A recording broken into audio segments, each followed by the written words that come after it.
Assalamualaikum warahmatullahi wabarakatuh. Selamat pagi anak-anak. Sebelum kita memulai pelajaran pada pagi hari ini, alangkah lebih baiknya jika kita berdoa terlebih dahulu. Untuk ketua kelas, silahkan memimpin berdoa. Ya, selesai. Sebelumnya pada pagi hari ini, ada yang tidak masuk? Masuk semua ya? Ya. Pada pagi hari ini kita akan masuk pada bab baru, yaitu mengenai permasalahan sosial. Nah, hari ini kita akan membahas mengenai apa itu hakikat permasalahan sosial, apa itu macam-macam permasalahan sosial yang ada di lingkungan sekitar kita, dan bagaimana upaya penanggulangan permasalahan sosial tersebut. Nah, sebelum kita masuk ke materi, Ibu akan menampilkan gambar yang di samping ini. Nah, gambar di samping ini.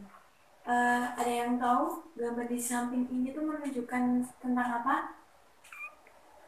Ya, kemiskinan. Ada lagi? Pengangguran. Lalu kriminalitas. Nah, benar banget. Nah, gambar-gambar di samping ini itu merupakan contoh dari permasalahan sosial yang ada di sekitar kita. Nah, jadi apa sih permasalahan sosial itu? Nah, permasalahan sosial itu adalah sesuatu ketidaksesuaian antara unsur-unsur kebudayaan atau masyarakat yang membahayakan kehidupan kelompok sosial. Jika terjadi bentrok antar unsur-unsur yang ada, dapat menimbulkan gangguan hubungan sosial seperti kegoyahan dalam kehidupan kelompok masyarakat. Nah, seperti itu. Sekarang kita masuk ke macam-macam masalah sosial yang ada di lingkungan sekitar kita. Yang pertama ada pengangguran. Apa sih pengangguran itu? Pengangguran atau tunakarya adalah istilah untuk orang yang tidak bekerja sama sekali, atau orang-orang yang sedang mencari pekerjaan, atau orang-orang yang bekerja kurang dari 2 hari selama seminggu, atau seseorang yang sedang berusaha mendapatkan pekerjaan yang layak. Nah, secara umum pengangguran timbul karena ketidakseimbangan antara permintaan tenaga kerja dan penawar tenaga kerja. Nah, pengangguran ini memiliki dampak bagi negara dan masyarakat, yaitu terhambatnya pertumbuhan ekonomi, penghasilan pajak negara yang menurun, kerawanan sosial, standar kehidupan menurun, kemunduran mental, serta terjadinya tindakan kriminal. Nah,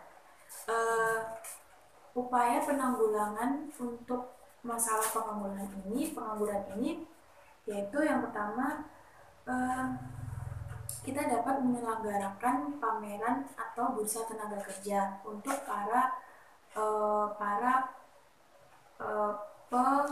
seseorang yang sedang mencari pekerjaan. Yang kedua, pemerintah harus mendorong lebih majunya pendidikan, karena dengan adanya pendidikan diharapkan dapat mendapatkan pekerjaan yang layak.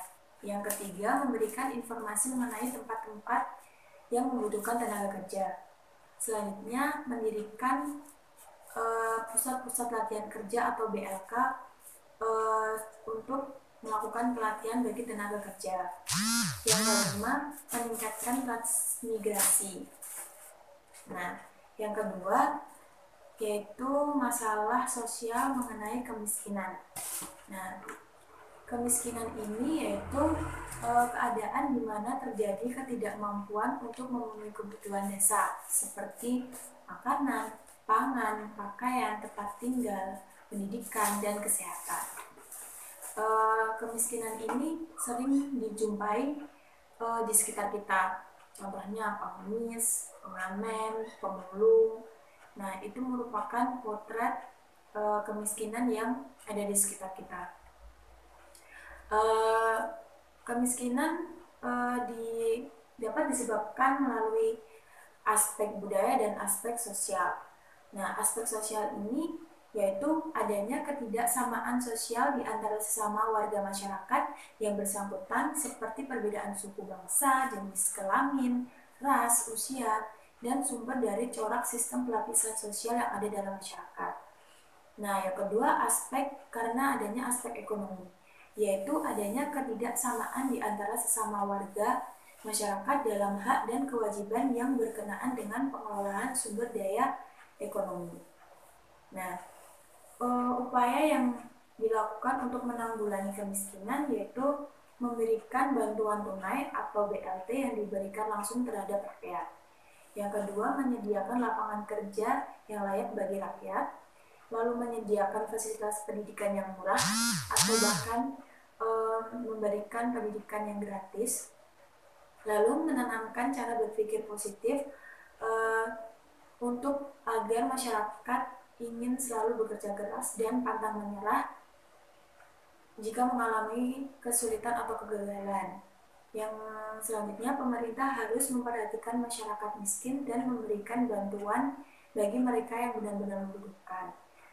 Lalu memberikan program bantuan sosial terpadu berbasis keluarga dan berbasis pemberdayaan masyarakat. Lalu memberikan bantuan melalui usaha mikro ataupun usaha kecil. Lalu selanjutnya permasalahan sosial mengenai kesenjangan sosial. Nah, kesenjangan sosial ini adalah sebuah fenomena yang terjadi pada masyarakat Indonesia atau bahkan masyarakat dunia yang dikarenakan perbedaan dalam hal kualitas hidup yang sangat mencolok, yaitu yang kaya terlihat sangat kaya, yang miskin terlihat sangat miskin. Nah, kesenjangan di Indonesia ini disebabkan karena perilaku tidak adil terhadap seseorang di dalam bermasyarakat.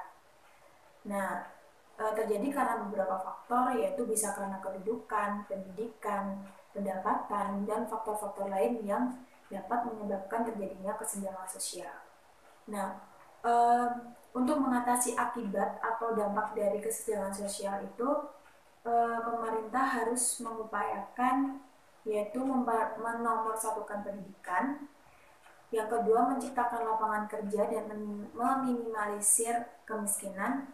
Lalu meminimalkan KKN, yaitu korupsi, kolusi, nepotisme, dan memberantas korupsi. Dan yang terakhir, meningkatkan sistem keadilan di Indonesia serta melakukan pengawasan yang kental terhadap mafia hukum. Nah, lalu selanjutnya yaitu masalah sosial mengenai ketidakadilan. Berbicara mengenai ketidakadilan atau keadilan, beberapa ahli menyebutkan mengenai teori-teori sosial mengenai keadilan, yaitu Aristoteles menyebutkan bahwa keadilan adalah kelayakan dalam tindakan manusia. Ada juga Socrates mengatakan bahwa keadilan tercipta bila mana warga negara sudah merasakan bahwa pihak pemerintah sudah melaksanakan tugasnya dengan baik. Selain itu, Plato juga mengatakan bahwa keadilan adalah pemeliharaan kesatuan dan keutuhan jiwa manusia, pemeliharaan kesatuan dan keutuhan negara. Nah, agar keadilan dapat dilaksanakan, maka ada prinsip-prinsip keadilan yang harus dijalankan. Yang pertama, selalu memberikan perilaku yang sama terhadap semua orang yang berbeda dalam persoalan yang sama. Yang kedua, selalu menghormati hak-hak orang lain. Yang ketiga, selalu berbuat sesuai dengan kaidah-kaidah yang berlaku. Yang keempat, senantiasa melakukan perbuatan yang dapat dipertanggungjawabkan secara hukum. Yang kelima, mampu melihat bahwa setiap yang adil adalah keadilan yang sesungguhnya. Dan yang keenam, mampu menjauhkan diri dan meluruskan setiap kekeliruan dan kesalahan. Nah, masalah sosial yang terakhir yaitu kriminalitas. Kriminalitas adalah segala sesuatu yang melanggar hukum atau sebuah tindakan kejahatan. Nah, pelaku kriminalitas ini disebut sebagai seorang kriminal. Nah, biasanya yang dianggap seorang kriminal adalah seorang preman, pencuri, pembunuh, dan perampok. Adanya kriminalitas ini karena beberapa faktor, yaitu karena pertentangan dan persaingan kebudayaan, lalu kepadatan dan komposisi penduduk, perbedaan distribusi kebudayaan, mentalitas yang labil, dan tingkat pengangguran yang tinggi.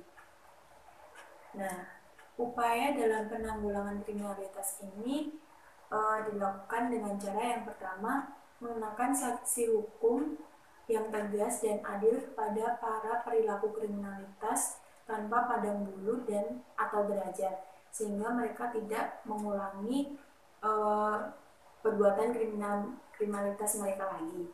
Lalu mengaktifkan peran orang tua dan lembaga pendidikan dalam mendidik anak agar sejak usia dini mereka tidak melakukan tindakan kriminal. Lalu selektif terhadap budaya asing yang masuk agar tidak merusak nilai budaya bangsa sendiri.